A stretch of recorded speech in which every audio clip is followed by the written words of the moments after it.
All right, good morning, everyone. It's Wednesday, June the 24th at 9 a.m. and I'd like to call the meeting to order. And I'd like to respectfully acknowledge that we're meeting in the traditional lands of the First Nations that have been inhabited by Indigenous peoples from the beginning. In particular, I acknowledge the historical, spiritual, and culture of the territory of the Anishinaabe Nation, people of the Three Fires, known as the Ojibwe, the Dawa, and Potawatomi Nation. And further give thanks to the Chippewas of Saugeen and the Chippewas of Nawash, known collectively as the Saugeen and Ojibwe Nation, as traditional keepers of this land.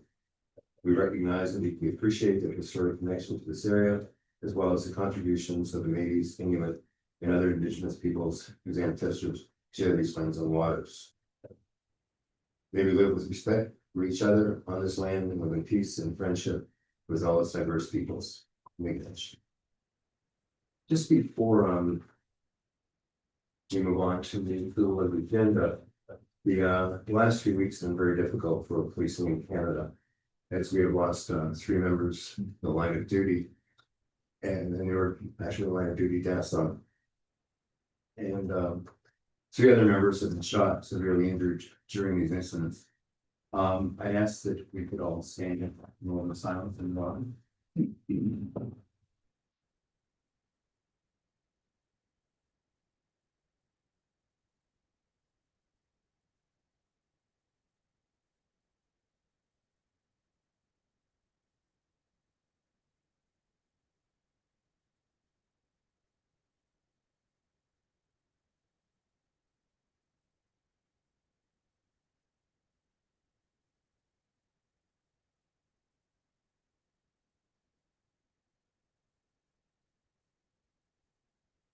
thank you.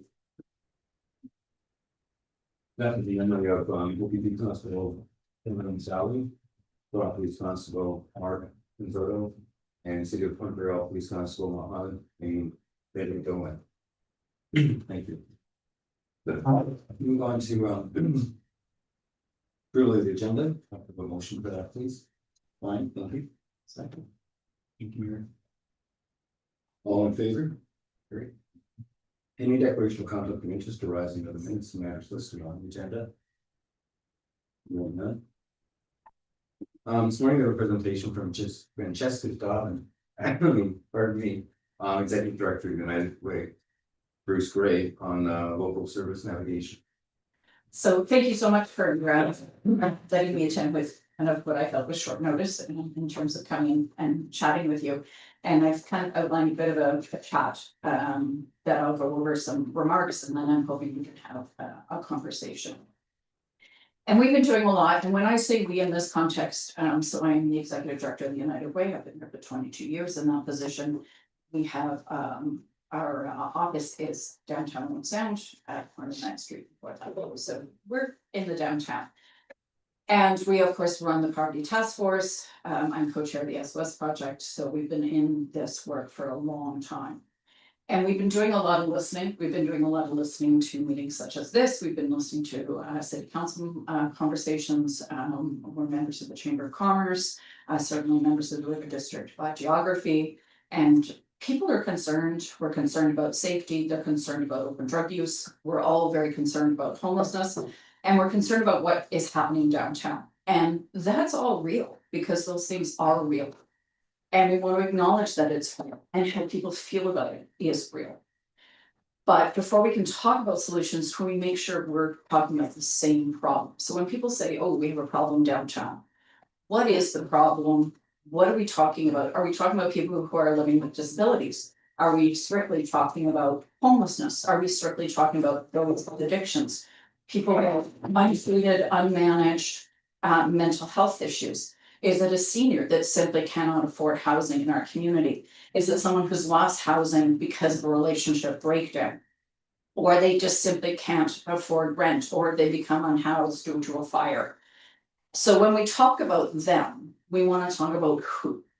So we're talking about many different people, many different stories, and they've all arrived at a similar place. We're all talking downtown, even though the problems we recognize in the city of Owen Sound are not restricted to the downtown. And we need to talk about all the problems because they all require different solutions. You know, we hear a lot of things that people are being bused here. But we have to understand that from 2020 to 24, there was actually no bus. Greyhound shut down in 2020 with the pandemic, declared bankruptcy shortly thereafter, and until FlixBus started, there was no bus for people to be put on to come to the city of Monzell. You know, we've heard that we're the worst city in Ontario. We've heard that our services attract people. And that if we simply move services somewhere else, all these problems would disappear. And, you know, I'm not going to argue these things one by one and explain why each of these is not necessarily either factual, true, or the answer. Because what we need to talk about is these are symptoms of bigger problems. So what we see is not the root problem. What we see is, you know, it's the smoke of the fire. So we all want the same thing. We all want a safe downtown. We all want thriving businesses. We want fewer people in crisis. We absolutely need fewer overdoses. You want less calls to 911. We want more people housed. We want more people healthy. We want people connected to supports. The debate is not the destination. The debate is how we get there. So what I've been reflecting on is that throughout history, people have always moved around. I was not born in this country. My family came to Canada in 1974 for a better life, and they found that here. So humans have been mobile since humans left the primordial soup, so to speak. And when we look at who's coming to our community, we don't question it when a retiree moves here because they want to be closer to the hospital. We don't question it when families relocate to work. During the pandemic, the city gave away pajamas to invite people to remotely work here. So we don't question when people move here for a better quality of life to do the trails, the parks, the kayaking, and the harbor. But when people arrive with needs instead of asset, the conversation changes. Except it doesn't always, because when we have refugees, those are folks that come with needs, but we wrap them around with so much support, so much so that the legacy of the Syrian effort in 15 and 16, created community here. And those refugees that came in a crisis have set up businesses, same with supporting those that came from Ukraine. So across every sector, resources are stretched. Housing is scarce, healthcare is scarce, mental health is scarce, and lots of wait times for that. HR and staffing is scarce for all of us. We hear this all the time.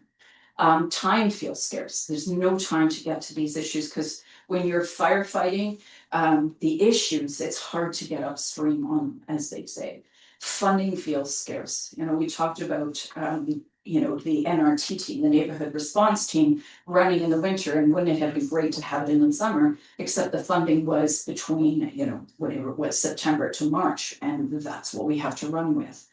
So when communities experience scarcity, conversations become who's using the resources, rather than about why these resources are needed. And that's the conversation we need to have. Not whether the challenge exists, because they do, and not whether people are concerned, because everybody is, and we're all wanting the same thing. It's how we respond to it. We respond with fear, frustration, and division, or do we respond with understanding, collaboration, and courage?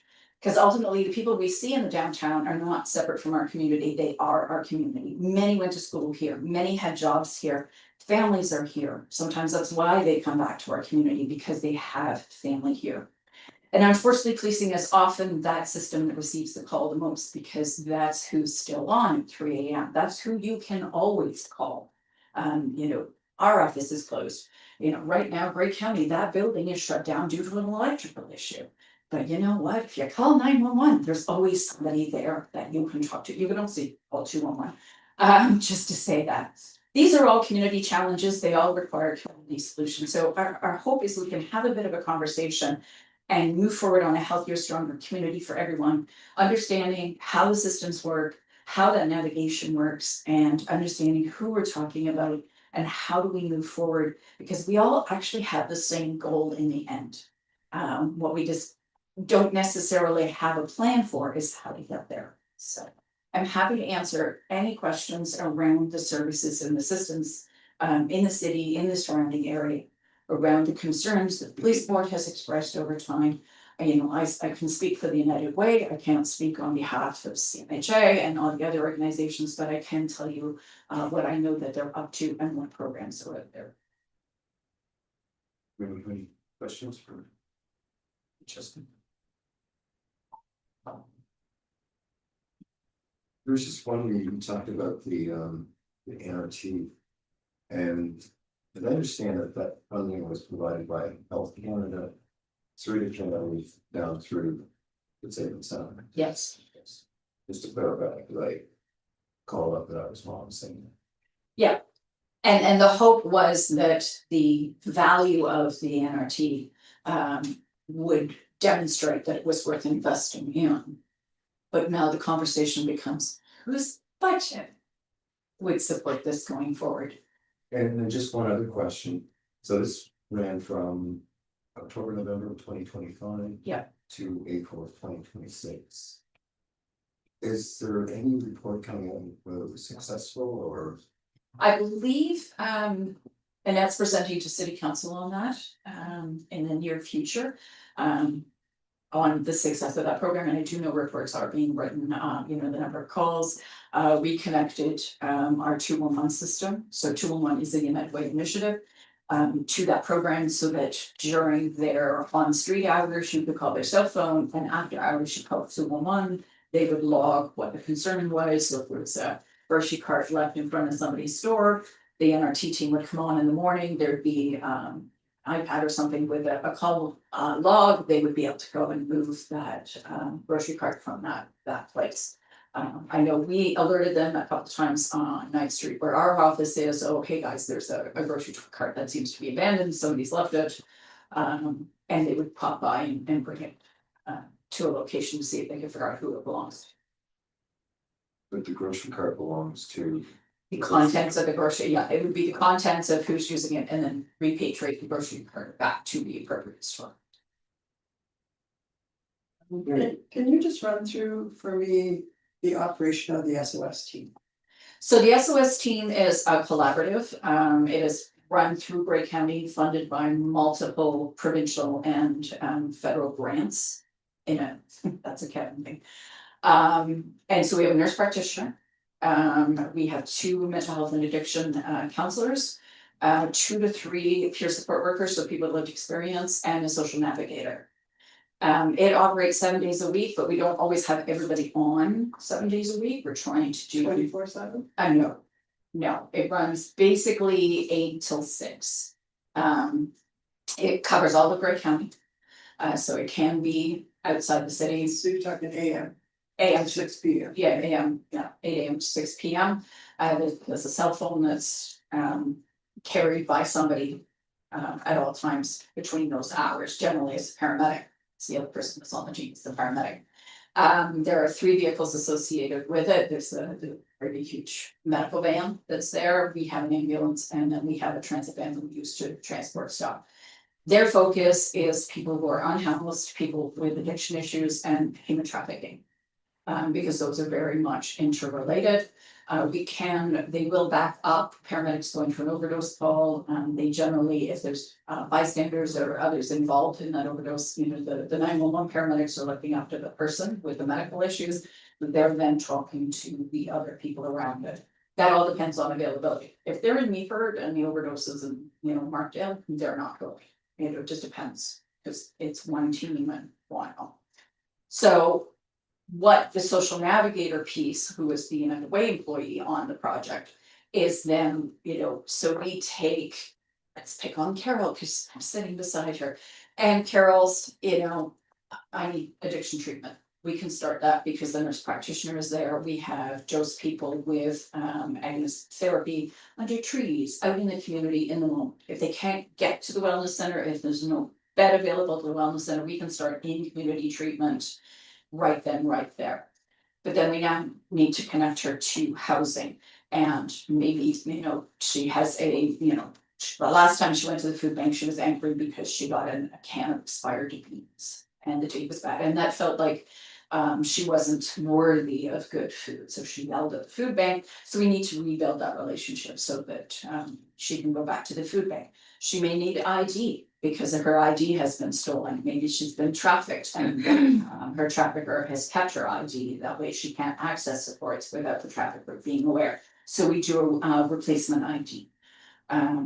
All of those complex pieces we are trying to work on, but again, scarcity of HR resources of people being discharged from Central North, so that if they get released from court here in Owen Sound at 3 o'clock on a Friday, and all their stuff, their ID, their phone, the $20 they had in their pocket is all back in Pentanguishing.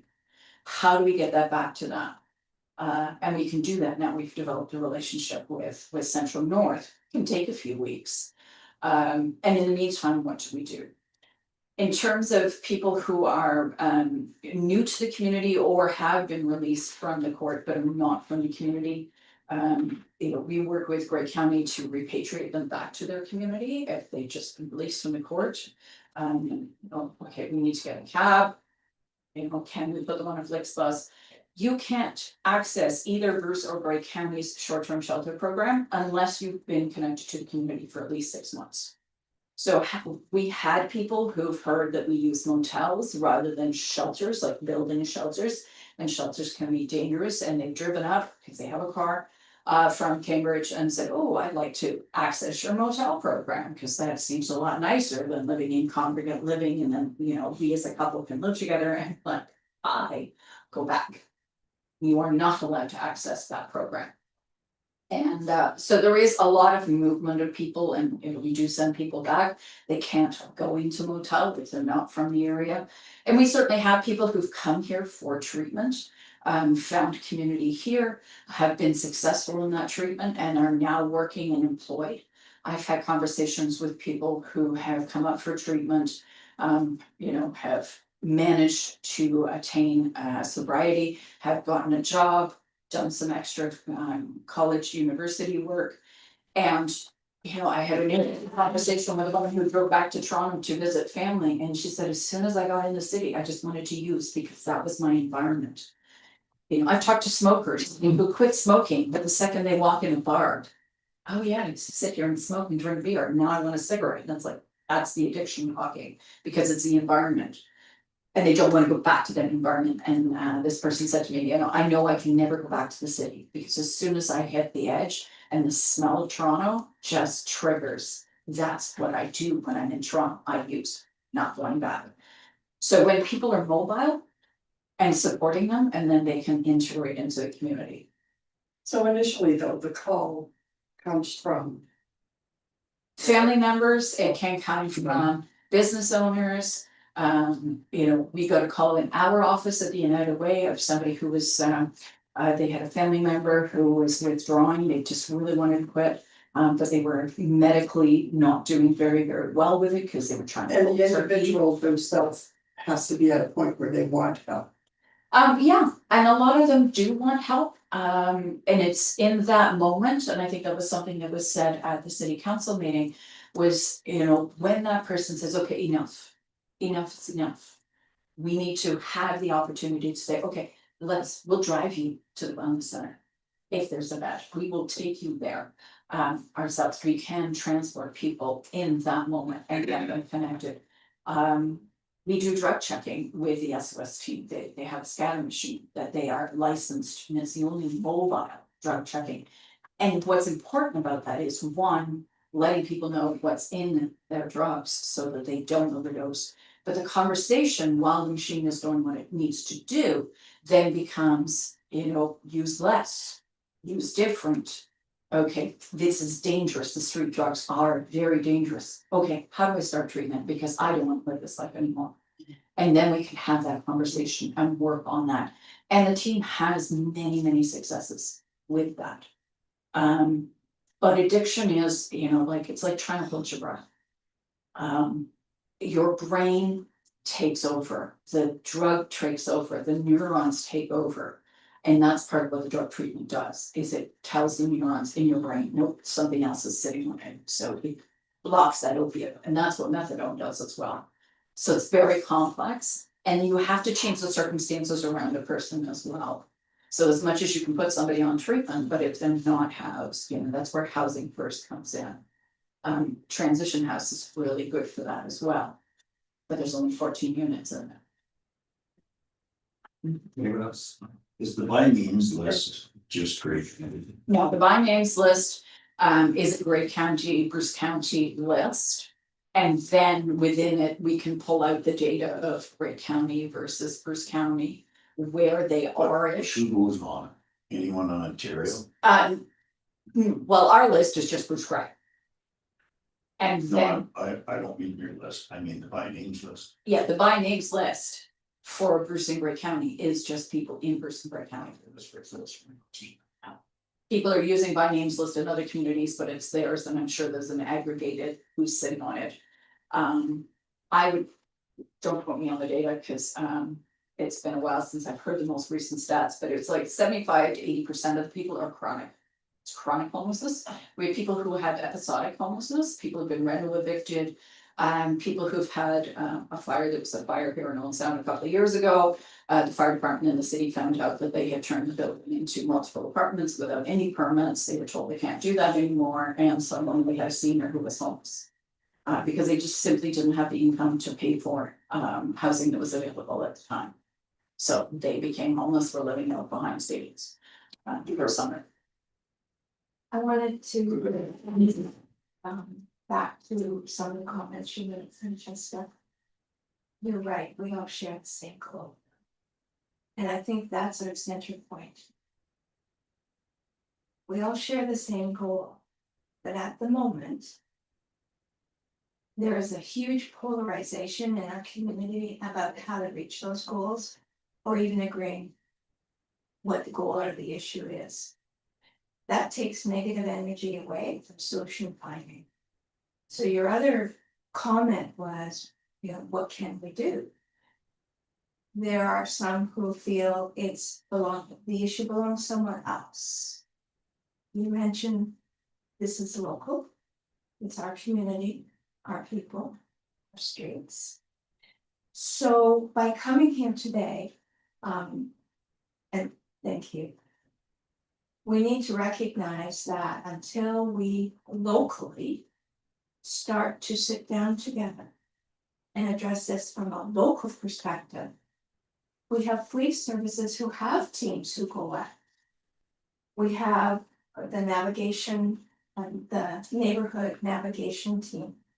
How do we start to collect together to have a coordinated approach for the people who are here? And anyone on our streets is part of our neighborhood.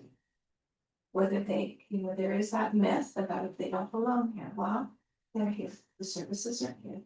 And how do we do this? So my concern is we have huge polarization now. Anyone who listens, reads, hears what others say is such a negative. It is moving us away from the real issue, which is we have hungry people, unhoused, addicted with mental illness that are here visible.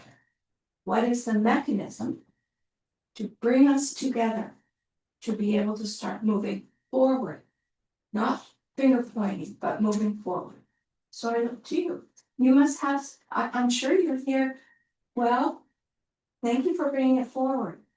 But you're the one, and all of those who are the support agencies who literally have the walking aside lived experience, which is important. We can have our policies and we can have our bylaws and we can have our regulations, all are important. And we need to start to have a forum where we all work together, not fighting amongst ourselves on which dollars goes to which program, but how do we serve our community? So I'm looking to you.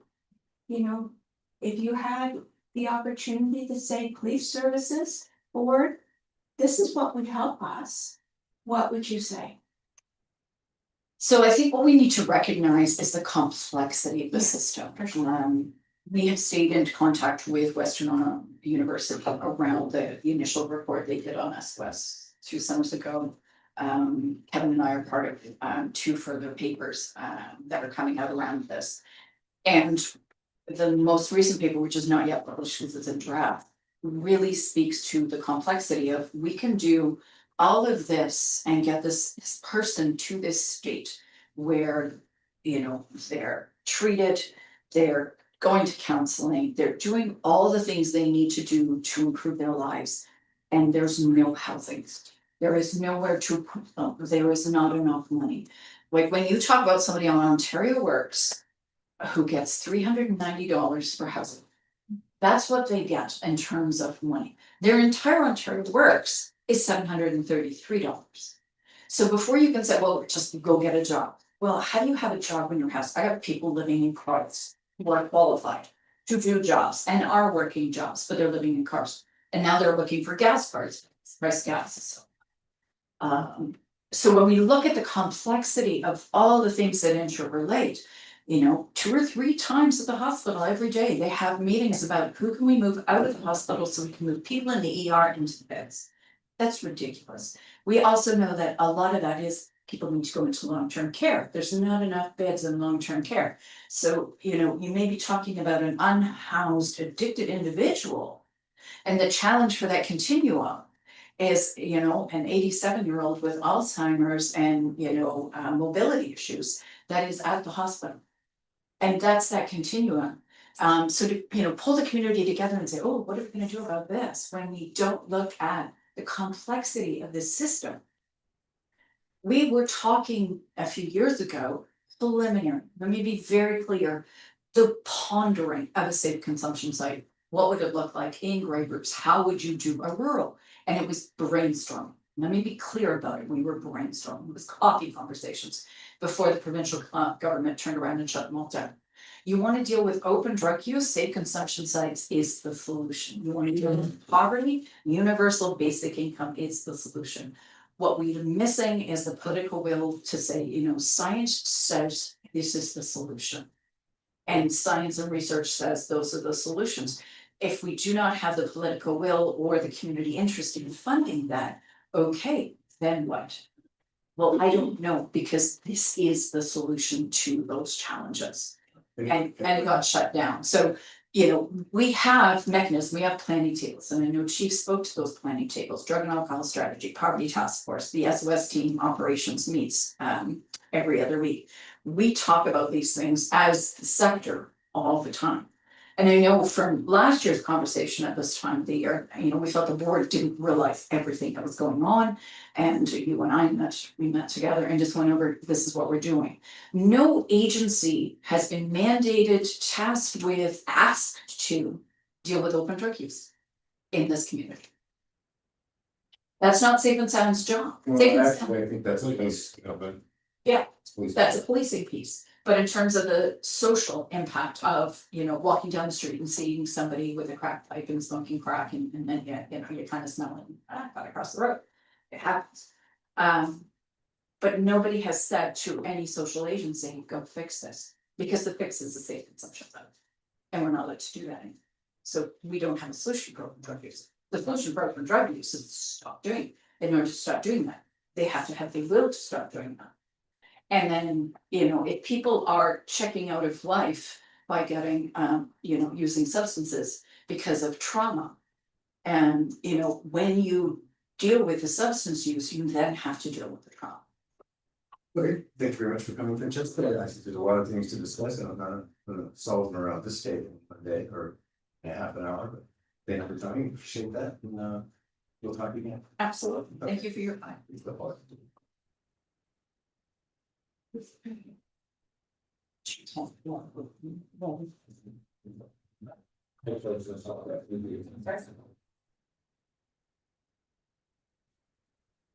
right, moving on to confirmation of minutes of public session, page 27. I have a motion for that. Good, thank you, seconded. Ronnie, thank you, all in favor? Carried. Any business arising out of the public session minutes? Hearing none. Oh. We have a number of items that are in correspondence and they're provided for information purposes only. Moving on to Chair's report.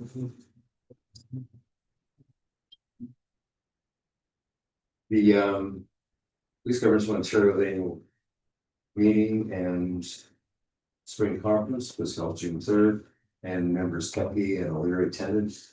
And this was the first official meeting for OAPSB, officially known as PGO, and I think it's great, we've got 2 less letters to talk about. The theme of this year's conference was from compliance to governance, and Mary, do you have any comments, takeaways from the conference? Well, I attended everything I could. But just a few that I'll pick on was the session on compliance to governance and the shifting challenges. And I felt that very good to explain the leadership, the governance of police operations, and the takeaways were the key pillars, which is strategy and budget, policy and compliance, role and governance, clarity, chief selections and performance, training and education, and board evaluation. Another one that I felt was really good was adequate and effective policing, the role of the board and the chief and the inspector general, and they expressed the need to understand the community and its policing needs. How does the board engage with the community when developing policy? And we learn from others and comparators on best practices and similar service methodologies. And my other one that I thought was really good was the strategic planning and governance tool, where you're setting directions and measuring the progress. The board compliance being the strategy for modern police governance, board determining why and what, and the chief determining how. And just the shift in taking place from 5-year plans to 3-year plans, and then splitting that into quarterly reviews of the particular plan, and I won't go into too much more on that. Thank you, Mary. Fred, did you have any comments? I have a little bit of duplication going on here, but that's ugly. Building, Conference, that's good. building governance, architecture, members were provided an overview of the organization's transition from the Ontario Association of Police Services Boards to Police Governance Ontario, so it's no longer OAPSB, it's now PGO, which is much less of a month from. This session highlighted several ways in which PGO is strengthening support for members, including expanded governance resources, governance tools, discussion groups, and training opportunities. They talked about collective leadership and how collaboration plays an important role in public safety challenges. Artificial intelligence era, AI is rapidly becoming part of the policing environment, creating both opportunities and new governance responsibilities for police service boards. Boards don't have to be technical experts, but they do need to govern responsibly use of AI. Public trust should remain a central consideration in all discussions about AI. Using data to inform community safety and governance decisions. This was mostly for OPP boards, but I found it kind of interesting to talk about the importance of collecting data to local action plans and community priorities. The goal is not to be governed by data, but to use data as one tool among many to support stronger conversations and more informed discussion. Just to pick up on one line that Mary gave was the one about that the board, we are the what, not the how.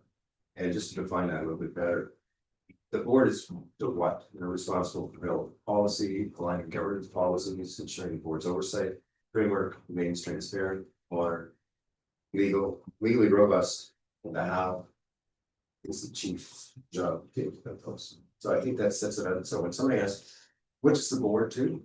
I don't know, when you look at the act, there's only 2 pages. Together, they'll tell you what the board's supposed to do.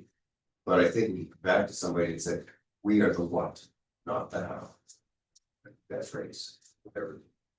All right, so I'm taking off that soapbox. Moving on to zone 5 meeting.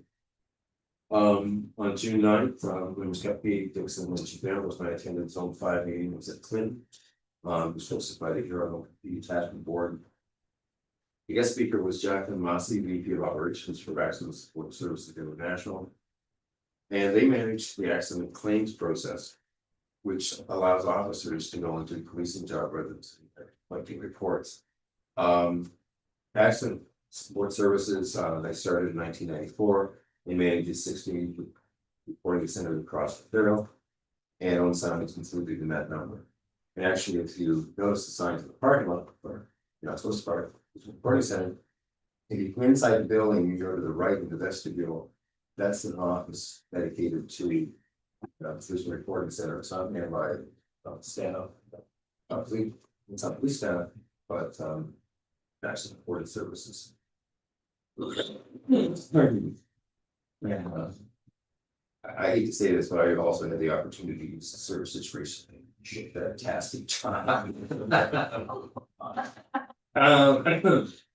Moving on to the actual business portion of the zone 5 meeting was, we had a petition from our own there and he did a report on the findings, the decisions and directions. He talked about the next steps in Project South, developing the inspection methodology, talked about also the issues for inspection dates, comprehensive list and site inspections. And I think he said 25 services are on the list for the top 25 to review coming up. I happen to have my notes here with me, so I can double check that. I don't think it's Yeah. less than that. Yeah, and they're also trying to what the phases of the inspection will be, so there's no scope creep during inspection. Also the fourth phase is to be done by September of 2027. That is the goal. And also I think you noted that police response times will also be part of the inspection process. Yes, it'll be a separate inspection, but it'll run parallel with the anti-corruption inspection. After put the no conflict, Owen Sound will likely be front and center for the response time because of the dispatching being here, so. That is coming this summer and fall. Yeah. Did I miss anything else from the presentation? The notice of issue, that's a new program that the IP has launched. What the notice of issue is it's a program, a new mechanism for from its authorities to proactively identify policing issues that if not addressed could impact public trust and confidence. So the first notice of issue that it's working on is the anti-Semitic hate crimes. So we've gathered 14 police chiefs in the province, 14 wards. We all met in Toronto on June 15th. We'll defeat a game on that day, as well as you know. We're all in Toronto that day. Commissioner was there as well. It was basically a presentation from the Jewish community on their perspective on hate crimes. And then it's roundtable, and the goal here is to learn all the services and come up with the best solution that can be applied across the province. Although it's dealing with anti-Semitic hate crimes right now, this can be applied to future issues that arise as well. The last thing I would have would be the dashboards. I understand that I know all the sounds that should be viewing the dashboard, you'll see them. It's actually commented in one of the reports here from the agenda, so it's great to see. But if you haven't already, the IOP has created dashboards for boards as well as for police services. You can access those for quite a bit of information, actually. Yeah, I'll just comment, we went over it yesterday, there's some leadership lean briefly, and, you know, just to go. So that everybody's aware of what's there, and what information is available, and yes, there's a lot of good information that is coming out from, IOP surveys that we've conducted, so it's nice to see the information flowing back, because there was a lot of times the information was a bit of a void. It's very into the ministry. It's very frustrating when you're doing all that work, and the board has taken quite a bit of work filling those surveys out. So I encourage the chief to create that. It's actually something that you can see now, tangible. Even budget information on barriers and all the other police services across the province, and seeing median and seeing where we are and being told how expensive we are, well, and we're below the median level. It's kind of refreshing to actually take a look at that information across the province. Okay, which is a great segue into my next item on the IOP releasing their intelligence hub. And I will include the link to that hub in the minutes. And or actual fact. You'll also need your board credentials in order to log on to the site, verify that you're available or able to access that site. As he said, some incredible information on budgets. It compares all municipal boards across Ontario, where their budgets are compared to some of the other ones. We're certainly not as fine as Mike size. service. Joe. That's a really important piece of information for council and certainly the city to have, so we can log on using our credentials. How does that, specifically that budget information, could it be shared with those around the council table and also the city staff, because budget is a critical discussion point. Yeah, and I think that's part of the chief's job, reputation, is to share that information. So you put it with some of the other driving factors within our service that dictate and have evidence-based issue or evidence-based facts to back up the dollars required for the budget. Yeah, because that, it sounds like it's correct information, factual, and we often, imperatives can be a mixed bag. And the nice thing about it is that you and I can go around to all of these services and get all the same data that IOP has. But being presented through us, there's probably consideration that may be tainted one way or the other. I think it was presented by third parties such as IOP. There's no discussion in legit. And the mechanism for collecting that information is through submissions from the different police services. But there's strict criteria of what you include, what you don't include. And we often get numbers that budget's $13 million and not 9 million, and that number changes all the time, but this is the consistent, this is what's covered off, this is what's included, this is what isn't included. And a building's a building, it has to be provided, but if your building needs a lot of work and needs a lot of capital, or if you just purchased a new building and you're paying it off, that shouldn't reflect in the cost of policing.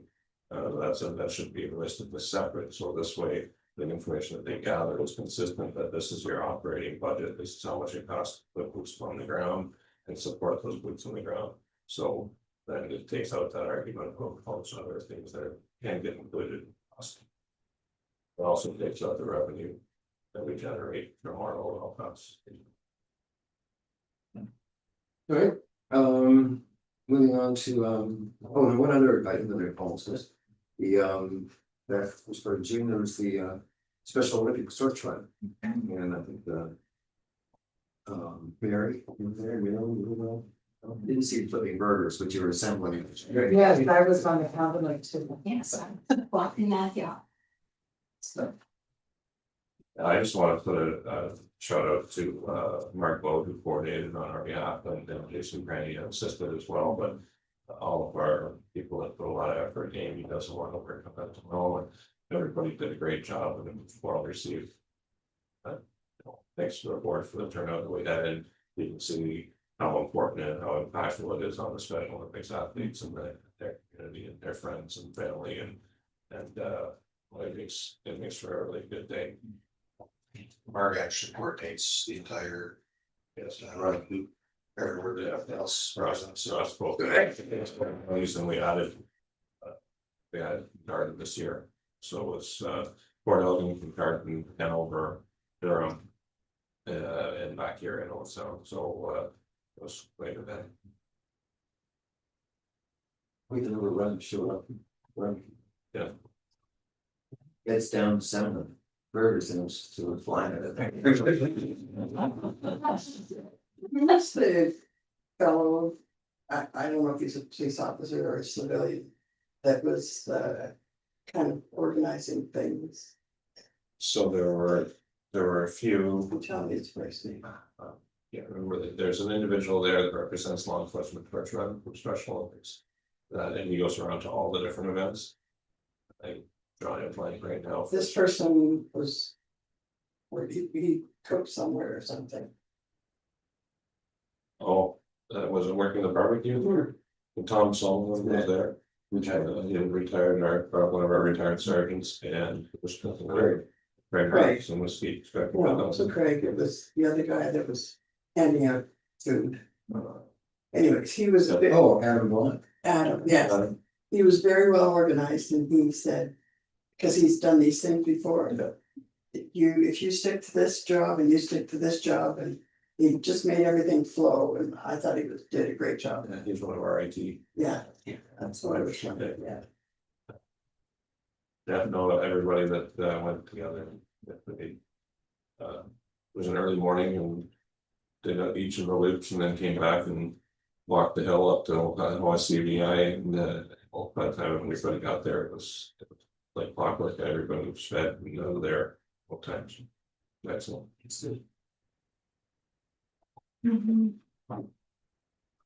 Right, moving on to item number 10, governance. Bill 119, Protecting Ontario Streets and Communities Act, 2026. And I'll put the URL to access that act in the minutes. Yes. This bill is currently actively debated on second reading and Ontario Legislature after passing a closed motion on June 2nd. Public consultations regarding specific municipal plan changes are also on the environmental register June 25th. It passed Bill 19 or 119 will introduce an omnibus package of public safety measures for local services like wind sound, and the impacts will primarily be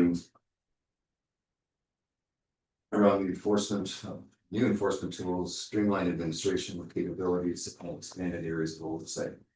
One of the things you might want to specifically note in Schedule 3, it has items that are important for this board and all municipal boards. And it says that the duties of the minister in section 3 of the act are expanded to include consulting with and advising on the effective operation of police services, boards, and monitoring trends in policing.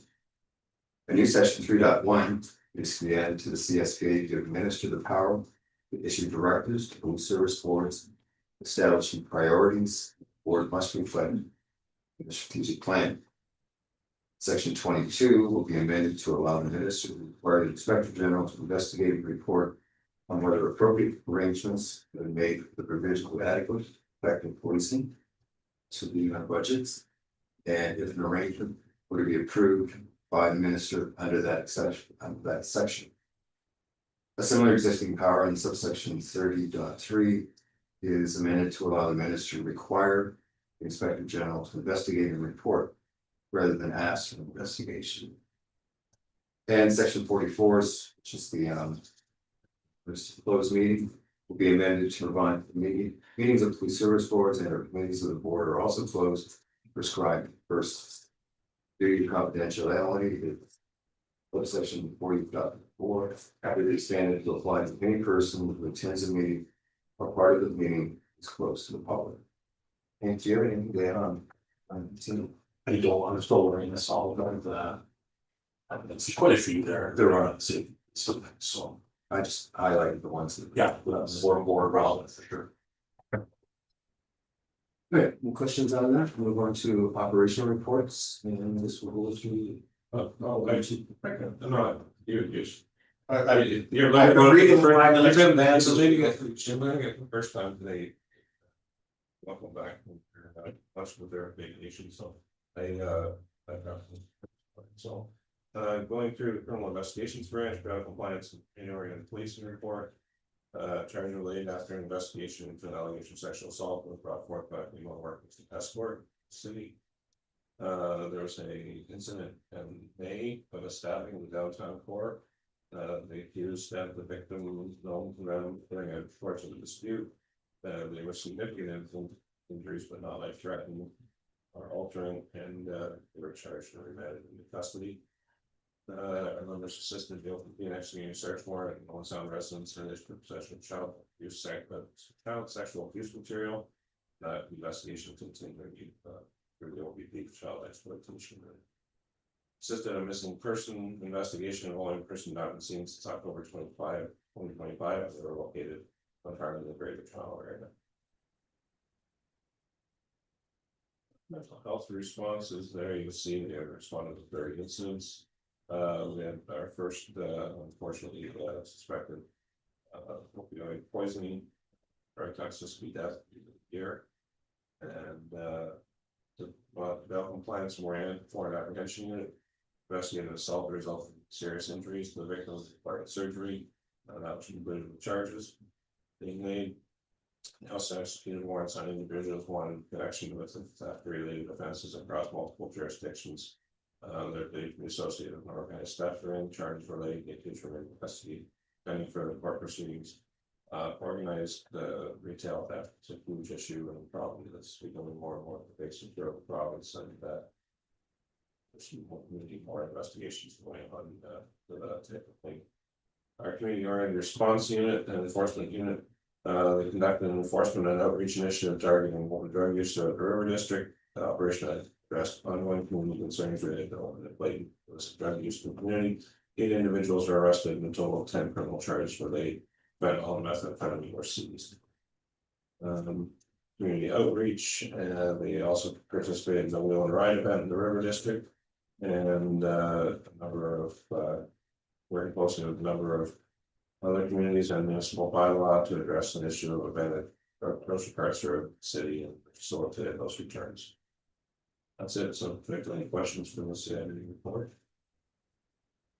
Moving on into the auxiliary unit. In May 2026, the unit supported uniforms from 211 volunteer hours.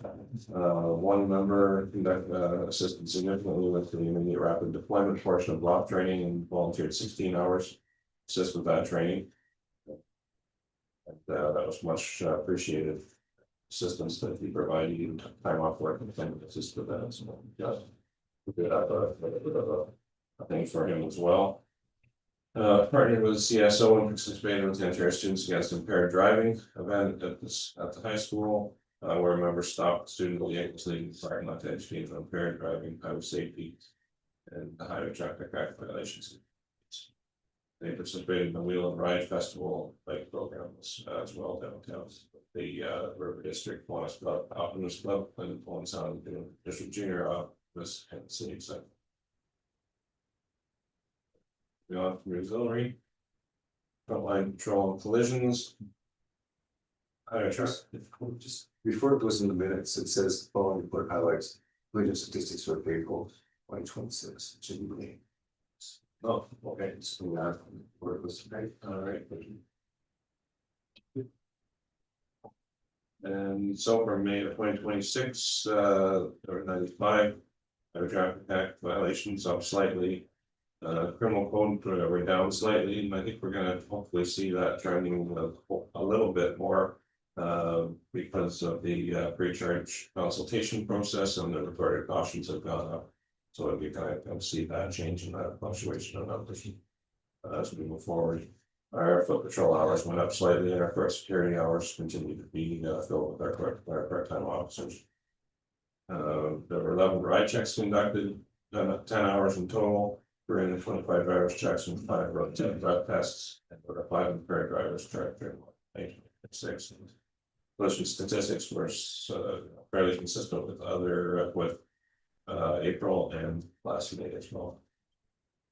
Just on the collision issue, there was an item brought to council by a councillor wanting to develop a special committee to review collisions. And particular motion was defeated. However, I did try and express again that it was police services issue to collect the data, pass it to the city, and what the city does with it is their concern for the particular intersections that are problems. So hopefully they are getting the message that they need to pick up the ball if there's issues at an intersection, and it's not police that resolves the issues, it's the city that has to resolve issues that are. Yeah, certainly, the police play a portion in that if there's an issue regarding something that needs enforced, whether there's contributing to collisions or contributing to problems, and there's enforcement police do it, we do that. Some municipalities have I hate to say narrow it down to specific intersections, but there's a general committee that meets between the city and the police regarding collisions, accident locations, public complaints about traffic, to discuss what methods are in place to have those remedied, whether that's from an engineering standpoint, putting in delineating strips or speed humps or whatever that may be. That hasn't been taking place for some time, but I understand I learned at the beginning of this month that the city hired a traffic analyst that they forgot to tell us about So it came over in an email 2 months later, so I'm gathering that there probably could be some further discussion around that. And have you met with this person yet? No, And that would be by their invitation that you would meet. I'm gonna reach out and ask as well, but I would suggest to somebody in that role, if they're looking for. To look at traffic, unless we pulled the data, I would suggest somebody in that role. Try to be referred through a supervisor and make a connection that's already there and extend that connection, or. In order for them to accurately do their role, they would probably want some of that data. I think we were just presuming too that the person that's reading this up there didn't get from that. Because It just says something about an analyst. I take it the job is split. Different way. I'm not sure, we've never been told about it. Guess we wouldn't know. So, further along that. It will be helpful to know how the communication loop is closed when there are particular incidents relating to police investigation. And at what point the city is aware of the result of that investigation, so that they can continue on discussions about what to do with intersections. There, since I brought it forward at a committee meeting around a particular incident, and we were advised by staff that police needed to close the investigation first before the staff could move forward with looking at what the public was asking for at the particular intersection. My question is it normal practice for police to communicate to the city about when an incident has been closed in the investigation? This was in relation to a child. Okay, I think I know the incident that you're referring to. No, we don't necessarily produce anything about investigation or operations of operations. It's not something that we normally would necessarily move forward and talk about, and you know, if you're, I'm not sure about the specifics of that incident. I'm just gonna use generalizations here. If nothing happens, we're not gonna send out something to say we're done and nothing happened. There's charges laid, they may or may not be newsworthy, may not go out in media release, but We were advised by staff that until that this was investigated, and so to me, there's a little bit of communication. The lack Yes. thereof. Yes, I guess my so question- meanwhile, the motion is still hanging, and you know, we just want to know that from a council perspective, that not that about police, but that the staff have attended to responding to the citizens who offered suggestions for changes at the intersection. And they indicated they could not move forward until the police investigation was closed, and they were aware of that. So to me, there's a little bit of a, Chicken and egg. so how do we make this better? Because I believe it can be better. But, you know, people have communicated about an intersection, that an incident happened. They have offered ideas and suggestions.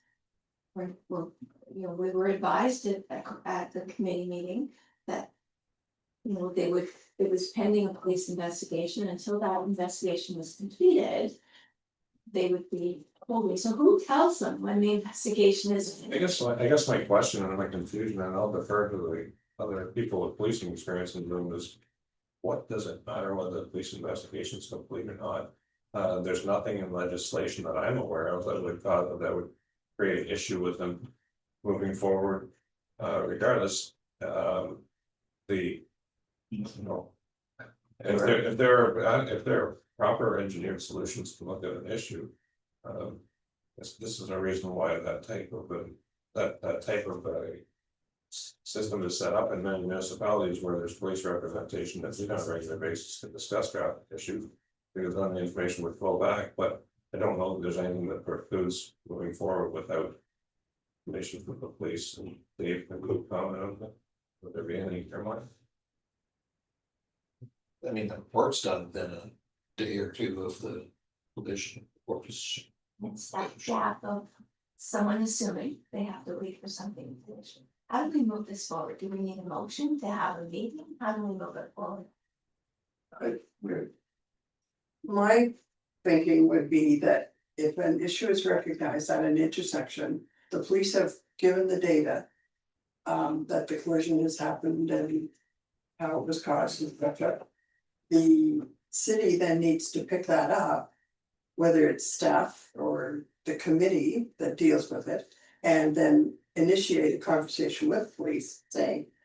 What do you recommend in this area? These are other recommendations we've received.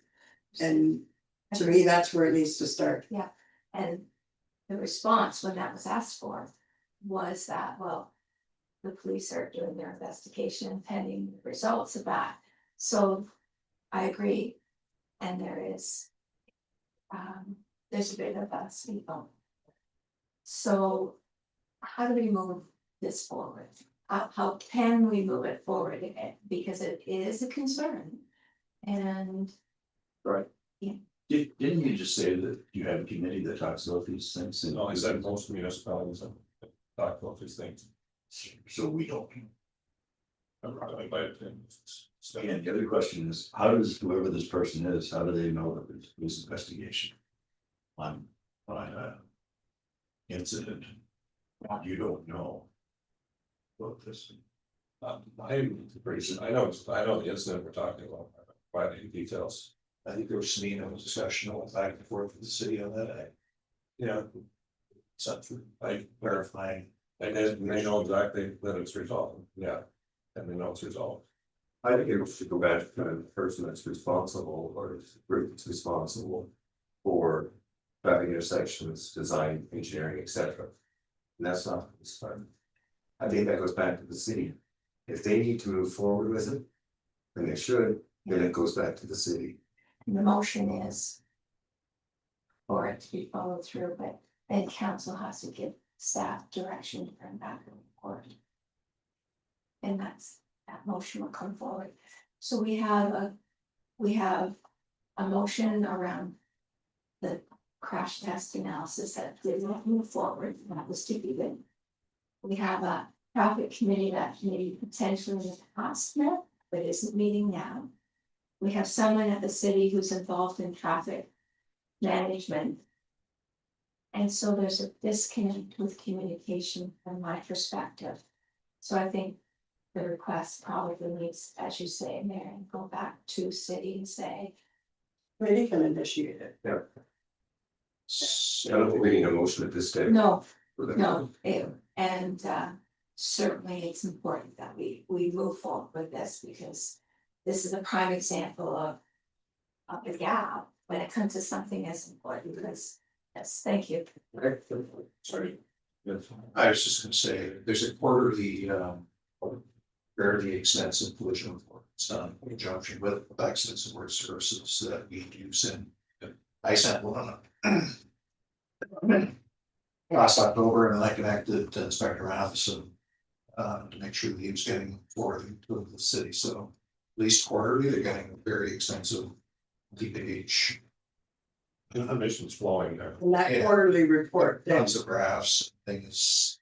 We get the same report. The October one was 54 pages long, so every possible thing with respect to those collisions for the data analysis stuff, and what engineering would use to be looking at their intersections and that sort of thing is being provided. So and that quarterly report should be a regular on the committee's agenda, Exactly, right? So exactly. you're on You're that. making a note right now to speak to the chair. Because, but at the very least, there should be the communication strength. And I'm not saying us starts here. Thank you. I will speak to the chair because I can make a report. All right, maybe this might be a good time to take a break if we're just here, so. 10 minutes.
maybe not. Nope. Oh, yeah, so the audio is now on. Yeah. I clicked it, but it must not have. Right. Flex. Yes. I've done that too. Can't remember where you go. No one's there to tell me to turn my mic on. All right, item number F, shoulder flash. Yeah, so this came up, we've changed uniform providers and our new uniform provider. Does the embroidery cresting all at the same location, and when we were discussing setting it up with them. There was discussion around whether or not it should be moved to the same, to the OSP, the Old Sound Police Service logo. Like that one, and on the thing, because the logo for the service changed many years ago, but the flash on the shoulder hasn't, and many services have gone away from the city coat of arms to the police. Badge and crest, and the majority do that. So you'll see the photograph, the image. That's on.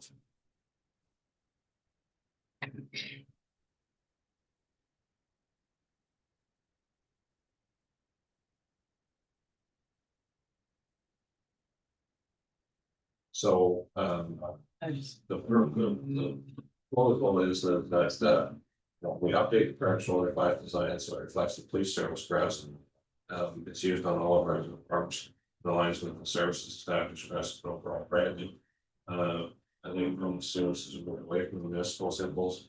And with the new uniform supplier, the change in the cost to set up a new design, they will do the flashing, the cresting, and then we will, any new purchases in uniforms will come with the crest. And as things get worn out, such things they'll get phased out. Some of the things that are longer term, vests or outdoor jackets, when they're not going to get replaced, then we'll have them updated and put what's on the equipment. Similar to the shirts, because they wear out, probably let them phase through, but then some of the other things will. So as we go.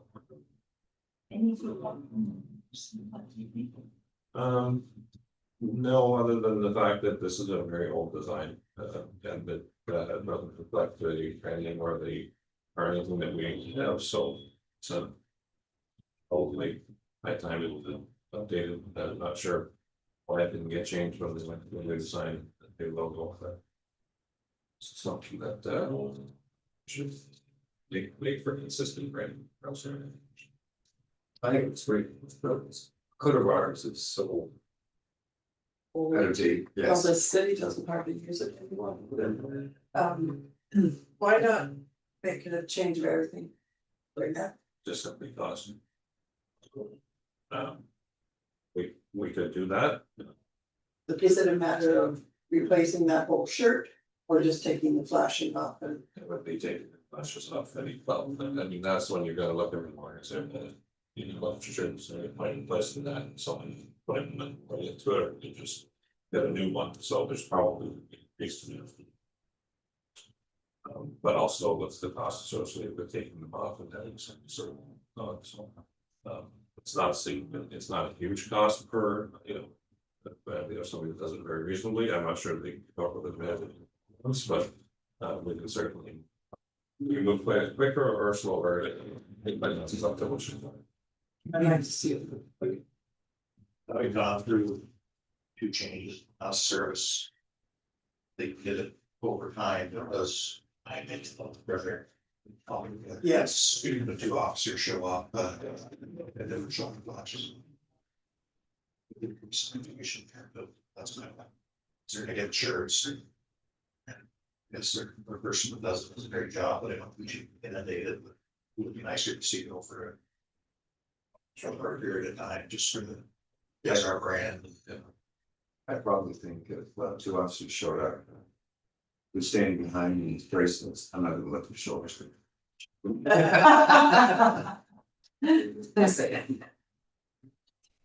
Alrighty,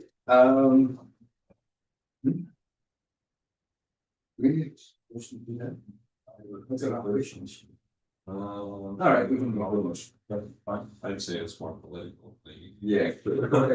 I'll move a Mary? motion. And that the process proceed. At a quicker pace. I'll second that. Thanks, Mary. Do it all at once. All in favor? Carried. Also, I give a motion to move into closed and confidential closed sessions.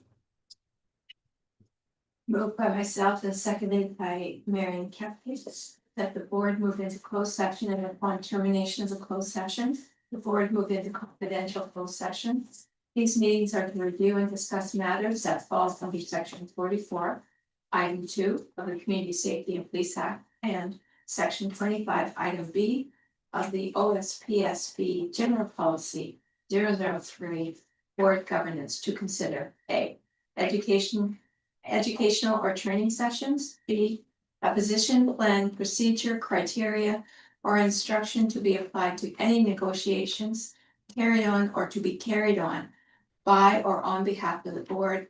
C, personal matters about an identifiable individual, including members of the police service or any other employees of the board. And D, labor relations or employee negotiation. All in favor? Carried. Okay, for those that are watching the meeting live on YouTube, the feed will reconnect upon the board returning to the open session. Report of the closed session and confidential closed sessions. If anyone would like to view the remainder of the open session, they can watch the live stream on the Youngstown Police Service Board YouTube channel later today. The video recording of this meeting will also be